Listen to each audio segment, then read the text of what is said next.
आष्टी विधानसभा मतदारसंघातील भारतीय श्रवण किसान पार्टीचे उमेदवार अंकुश कोटे यांच्या प्रचाराचा शुभारंभ पार्टीचे राष्ट्रीय अध्यक्ष नारायण अंकुरे यांच्या प्रमुख उपस्थितीत आष्टी तालुक्यातील ब्रह्मगाव येथील शृंगादेवी मंदिरात नारळ वाढून करण्यात आला.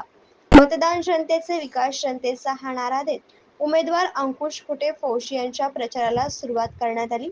प्रस्थापितांच्या विरोधात ही सामान्य उमेदवाराची लढाई असून शेतकऱ्यांच्या हितासाठी अंकुश कोटे यांना निवडून देण्याचे आवाहन राष्ट्रीय अध्यक्ष नारायण अंकुरे यांनी केले. तर भारतीय श्रवण किसान पार्टीचे विधानसभा मतदारसंघाचे उमेदवार अंकुश कोटे यांनी आपण सर्वसामान्यांच्या अडचणींसाठी सोडवण्यासाठी विधानसभेत जाण्याची गरज असल्याचे सांगितले.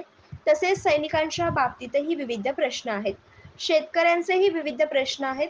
त्यामुळे शेतकऱ्यांचे आणि श्रवणांचे प्रश्न सोडवण्यासाठी मी माजी सैनिक या नात्याने प्रयत्न करणार असल्याचे त्यांनी सांगितले. त्याचबरोबर महाराष्ट्राच्या विधानसभेत पदवीधरांचे, शिक्षकांचे प्रतिनिधित्व करण्यासाठी आमदार निवडून दिले जातात. त्याचप्रमाणे आजी माजी सैनिकांचे प्रतिनिधित्व करण्यासाठी देखील विधानसभेत प्रतिनिधी म्हणून सैनिकातून आमदार निवडावा अशी मागणी देखील केली. यावेळी उपस्थित माजी सैनिकांनी केली. या कार्यालयात जगन्नाथ खामकर, महादेव खेडेकर, महादेव बांगर, गोवर्धन गरजे, संजय म्हस्के, बळीराम डोंगरे, रामराव तांबे, अमृत ठोबळे, संजय गायकवाड, ज्ञानदेव काकडे, दादासाहेब ठोंबरे, आजीनाथ खिळे यांच्यासह शेतकरी, माजी सैनिक मोठ्या संख्येने उपस्थित होते.